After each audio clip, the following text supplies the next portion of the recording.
Je salue le camarade Max Céleste, je salue l'ensemble des militants de combat ouvrier. Je vous salue et vous transmets les salutations du Parti communiste guadeloupéen.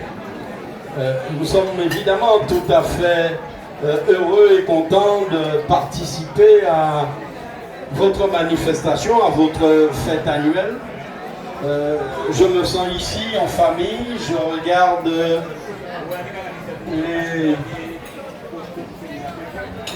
comment dirais-je, je regarde avec beaucoup d'intérêt que je partage les slogans, les appels que vous faites. Et celui-ci en particulier m'interpelle. Il m'interpelle et j'y adhère. Oui, le communisme est bien l'avenir du monde. Le communisme est l'avenir du monde et je pense que à regarder, à entendre ce qui se passe aujourd'hui dans le monde, à entendre les exactions, les crimes commis dans le monde, à côté de chez nous, dans notre région caribéenne, au Venezuela, à Cuba, plus loin au Moyen-Orient,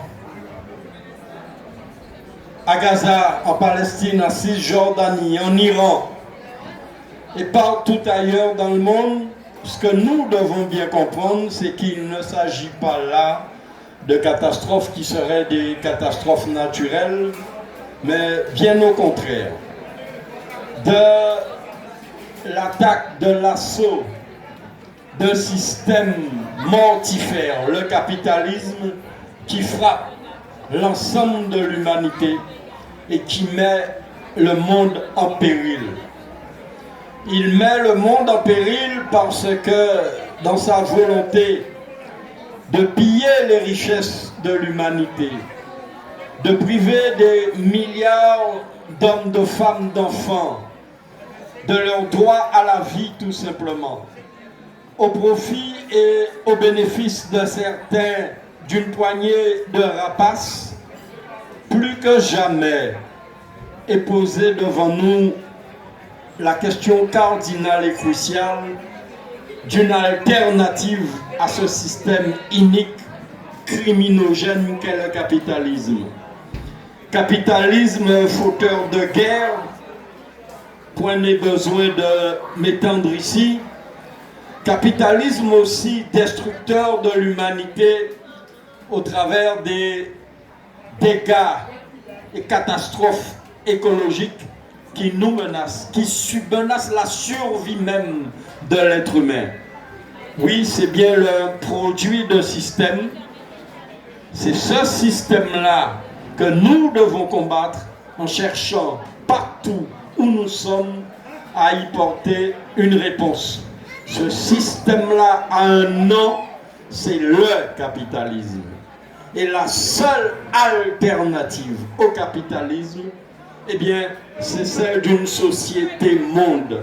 C'est celle d'une mondialisation qui rassemble les hommes et les femmes et les peuples partout où ils sont, pour qu'ils puissent, à partir des ressources, des richesses, des avancées technologiques et scientifiques, produire du travail humain, produire du travail collectif de l'humanité pour pouvoir répondre aux besoins des hommes partout où ils sont.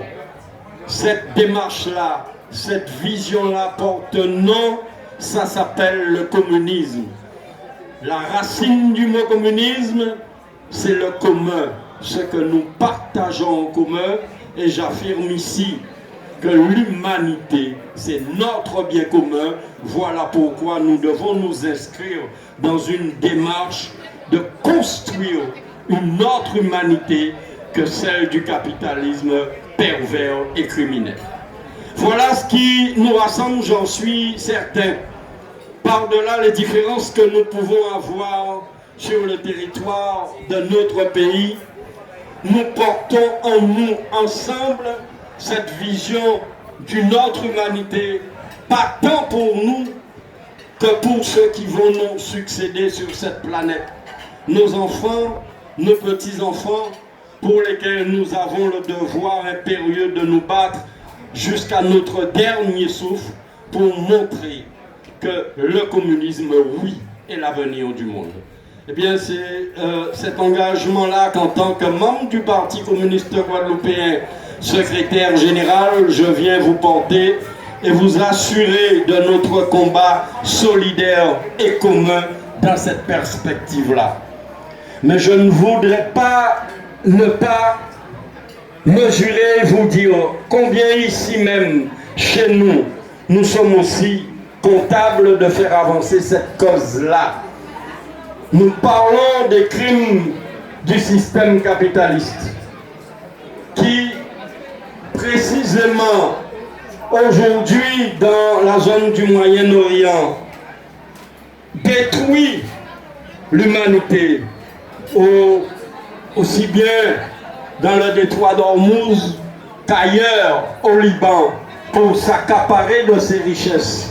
Mais nous, ici, dans le silence international, mais dans le silence de notre pays, nous sommes sous la menace de l'impérialisme américain qui est en train aujourd'hui de prendre le contrôle et la possession de l'ensemble de nos ressources énergétiques, celles de notre sous-sol au travers de la géothermie, mais celles aussi de nos ressources naturelles, où une entreprise appartenant au premier groupe américain fonds de pension qui s'appelle KKR, propriété d'Albioma, qui sur le territoire de la Guadeloupe est en train de prendre le contrôle de l'ensemble de la production d'électricité, dire combien cette électricité est bien indispensable au progrès humain.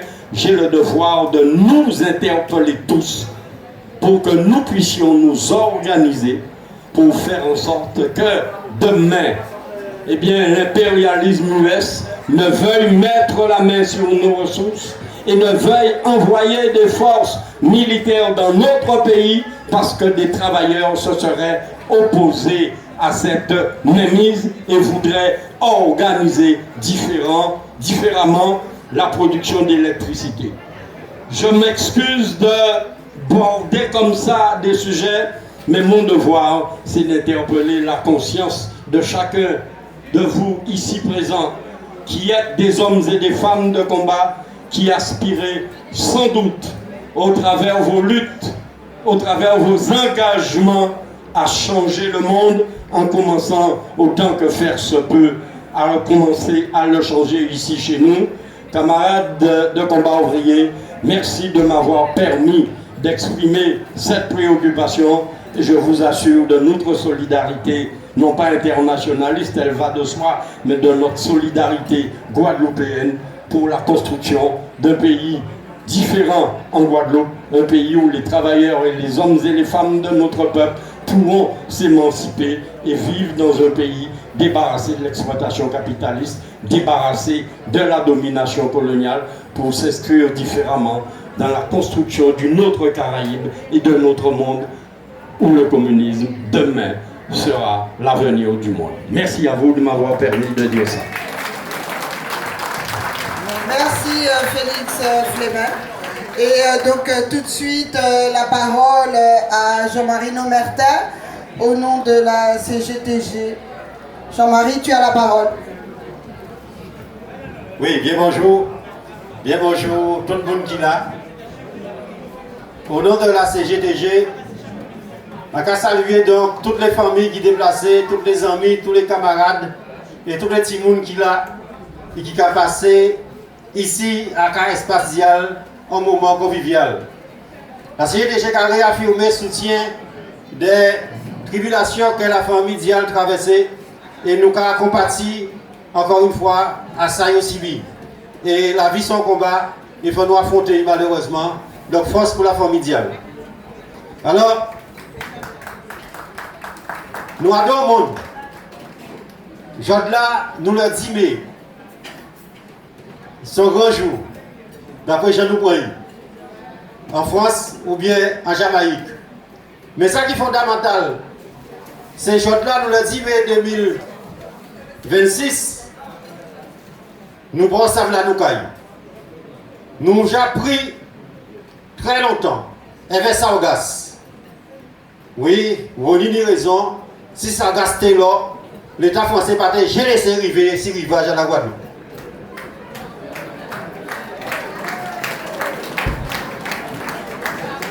Là, autant de bateaux qui ont fait la guerre, autant de bateaux qui ont sillonné les quatre coins du monde, si on voulait ramasser Sargas, je là, à Capesteur de Marie-Galante, vous battez en moué, à Capesteur de Berlou, vous battez en moué, et tout le littoral de manière générale, vous battez en moué, depuis Désirade jusqu'à nous Petit Gosier.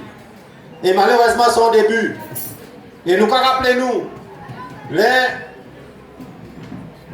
messieurs, le grand écologie, il était ministre de l'écologie en Guadeloupe. Si question là ça, il nous le Sargas qui est là dans le moment, monsieur Nicolas Hulot. Or, il partit, à présent Sargas qui est rentré, à présent ça il est respirable. Et là nous avons préfet là qui dit, pour le moment il n'est pas dangereux, nous avons dit préfet là, excusez l'expression, les gars de pas vrai. Parce que vous ne pouvez pas jamais mettre en place des dispositions pour que si vous avez passé l'examen en dehors de Pointe-à-Bacchus à Petit-Bourg, lycée des droits de l'homme, à l'intérieur des terres, vous allez mettre motard en place, vous allez mettre bus en place pour que vous ayez passé l'examen. Alors que si vous qui est incapable de respirer là, parce qu'ils ont subi les H2S et tous les gaz sulfureux qu'ils ont donc respirer quand ils sont là. Ils ne peuvent pas aller à l'école. Donc, on nous compte les morts, on nous compte les handicaps, et là, nous arrivons l'examen au mois de juin, nous regardons. Ça, c'est un premier bitin. Deuxième bitin, nous prenons de l'eau. Vraiment de la générale. Là, nous avons 145 millions d'euros que l'État français avait, monsieur et l'OSBA, qui mettre l'argent citable, nous avons dit c'est mettre l'eau à d'un poignet. Ça son peu de temps. Le congrès sur l'eau, son bitin en couillonnade. Et c'est encore une fois, il a annoncé 44 millions. Nous avons dit arrêtez siphonner l'argent les collectivités pour qu'ils mettent soi-disant réparation à de l'eau qui j'ai fait. Il s'agit tout simplement d'un fait général des eaux. Et donc toutes les multinationales d'avant et l'État de mettre l'argent citable et non nous prenons l'argent. Il s'agit aussi des problèmes à chlordécone. Nous avons poisonnement au chlordécone. Et ça fait naturellement. Et sans compter augmentation à prix à carburant qui sortit impacté si prix à pain qui a augmenté, farine qui a augmenté, bref, son généralisation et les salaires bas, et les pensions de retraite bas, et les minima sociaux qui ont baissé. Je dis là, équivalent au SMIC, c'est équivalent à 400 €. Même si on a touché un SMIC à 1800 € le bout, c'est 400 € il est comme valeur. Donc ça qui s'agit pour nous, c'est de nous rentrer à dans combat là. Nous attendons que les professionnels du transport qui mettent en route si maintenant ils viennent là. Reste à savoir. Mais nous, malheureux, nous, travailleurs, surtout les retraités, parce que c'est eux qui attaquent les retraités parce qu'ils ont rentré d'argent assuré. Il n'y a pas qu'à onduler, il n'y a pas qu'à monter et descendre. Ils ont en retraite, l'État a décidé d'attaquer les autres.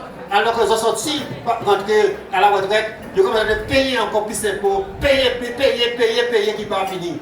Ensemble, actifs, retraités, chômeurs et immigrés qui travaillent en pays, il droit d'émigrer, nous avons salué présence aussi par la même à représentants à les camarades haïtiens qui sont en Guadeloupe et nous avons dit ensemble, à nous frapper, à nous pas attendre. Si nous paraît, nous faire ça, criocadi criocadi, à nous mettre en route, à nous arrêter de pleurer, et bien si nous voulons nous organiser nous, à nous faire ensemble. Et tout qui là, donc tout qui là, on nous dit, chaque camarade, chaque ami, chaque voisin, à nous créer des comités pour nous mettre en place en frapper. Nous pouvons frapper vendredi, nous pouvons frapper lundi prochain pour en termes d'organisation. Mais à nous, bon, nous, on moyen pour nous voir réellement qui j'ai nous qu'à faire. Le préfet Augustin a dit, moi, je suis le 10e préfet de la Guadeloupe sur la question de l'eau, je vais réussir. Augustin échoué, l'effort échoué, initié, échoué. Donc, moi, nous avons dit, c'est lui qui a de l'eau, pour nous régler, elle veut les travailleurs de l'eau, elle veut les techniciens, et nous, elle veut des gens qui font des opérations qui nient. L'eau, c'est la vie, et donc, par conséquent, il faut nous faire. Et on va terminer, c'est ça. Parce que parler belle, ça vient. Mais le 23 juin, il y a des camarades à l'énergie qui ne passent pas dans l'ADF.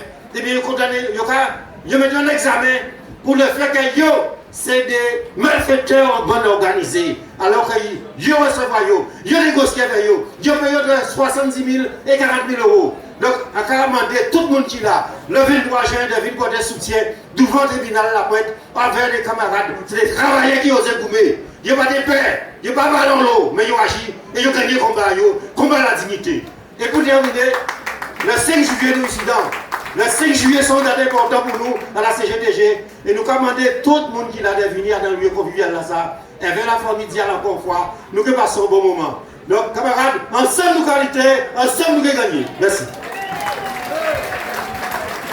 Bien, camarade Jean-Marie, merci. Et donc j'appelle Sidji Esdras pour Combat ouvrier. Bonjour les camarades, bonjour, moi bien content de vous autres. Chaque année, Zola, Lisa qui est venue pour la première fois, bienvenue parmi nous. Donc chers camarades, parents et amis, bienvenue à la fête de Combat ouvrier 2026. Cette année, le monde capitaliste nous gouverne, a franchi un nouveau pas vers la guerre. Oui, nous pensons que le système capitaliste marche vers la guerre. Ce n'est peut-être pas une préparation consciemment élaborée jour après jour par lui, mais nous allons vers une guerre généralisée ou une troisième guerre mondiale. La guerre est la logique de ce système. Il ne peut exister et se maintenir que par les guerres. Depuis la Seconde Guerre mondiale, les guerres n'ont pas cessé. Guerre d'Indochine, du Vietnam, guerre d'Algérie, guerre de l'ex-Yougoslavie, guerre d'Afghanistan au pluriel, guerre au Tchad, au Mali, au Soudan, guerre et génocide du Rwanda, guerre russo-ukrainienne qui se poursuit toujours, les deux guerres du Golfe et la guerre actuelle au Moyen-Orient.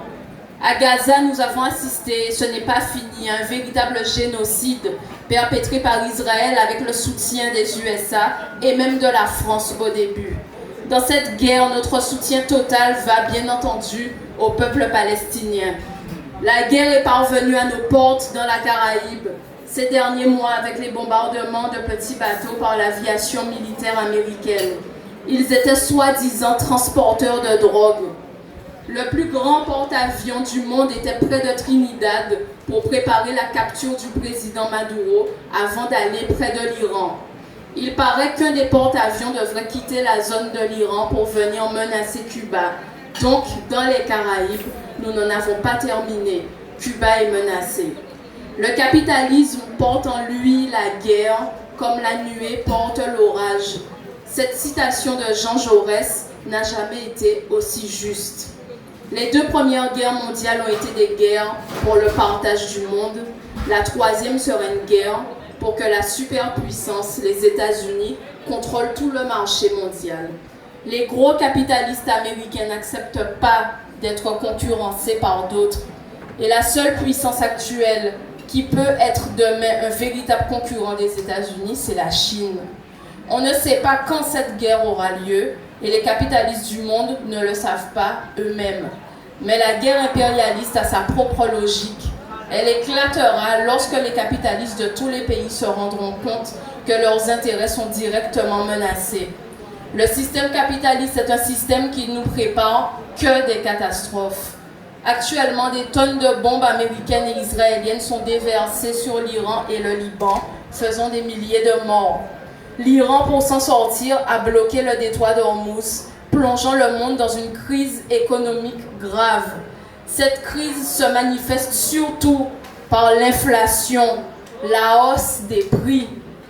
Vous tous qui allez faire vos courses, vous ressentez le poids de la vie chère. Déjà, elle était forte, mais maintenant elle s'aggrave. Avec l'augmentation du prix de l'essence, tout augmente. Alors camarades, face à la hausse des prix, nous devons nous battre pour exiger des augmentations de salaire. Actuellement, il faudrait qu'on exige 500 € d'augmentation pour tous et immédiatement. Et le SMIC devrait être au moins à 2000 € net. 5 milliards 800 millions d'euros de bénéfices rentrent dans les caisses des actionnaires du groupe Total pour ce premier trimestre. Total aurait donc de quoi payer l'équivalent de 120 000 salariés en plus à 2000 € net cette année. Les profits de Total et ceux des grandes compagnies pétrolières ont augmenté avec la crise, car ils profitent de la crise pour vendre leur pétrole plus cher. Les compagnies d'armement comme Dassault ou Thales profitent aussi de la crise En vendant des engins de mort, ils font des milliards de profits. Oui, les guerres profitent beaucoup à certains. Nous avons fait campagne, nous combats ouvriers, aux élections municipales du mois de mars contre le système capitaliste. Car c'est bien ce système qui a créé l'esclavage et le colonialisme, et en plus l'exploitation des travailleurs des puissances coloniales.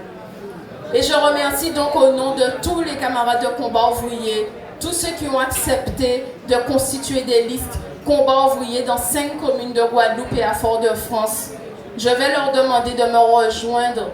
Les camarades qui étaient candidats sur la liste du Gosier, approchez-vous. Bayon Foss, parce qu'il y a Nisaki là. Les camarades qui étaient sur la liste du Gosier, venez près de moi. Les camarades qui étaient sur la liste de Pointe-à-Pitre, venez, rapprochez-vous. Papé, montrez-moi qui moun zoye, qu'elles ont là, qu'elles ont défendu le camp des travailleurs. Les camarades de Cap-Esther-Bello qui étaient sur la liste. Les camarades de DE qui étaient sur la liste en Savzola, donc ils n'ont pas ni le choix, Fosovine. Et les camarades des Abîmes. Rapprochez-vous, les camarades. Ils n'ont pas honte quand même qu'elles ont été combat ouvrier. Vinizot.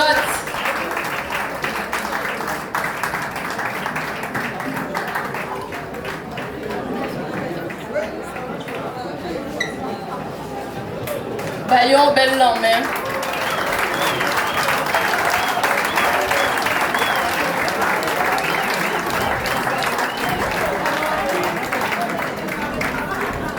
Le fait d'avoir pu constituer ces listes était déjà une victoire. Les résultats ne nous ont pas déçus. Ils sont faibles objectivement, mais pour nous, ils sont forts. Et camarades, vous pouvez être fiers de ce que nous avons fait dans ces 5 communes en Guadeloupe et en Martinique. Je vais applaudir.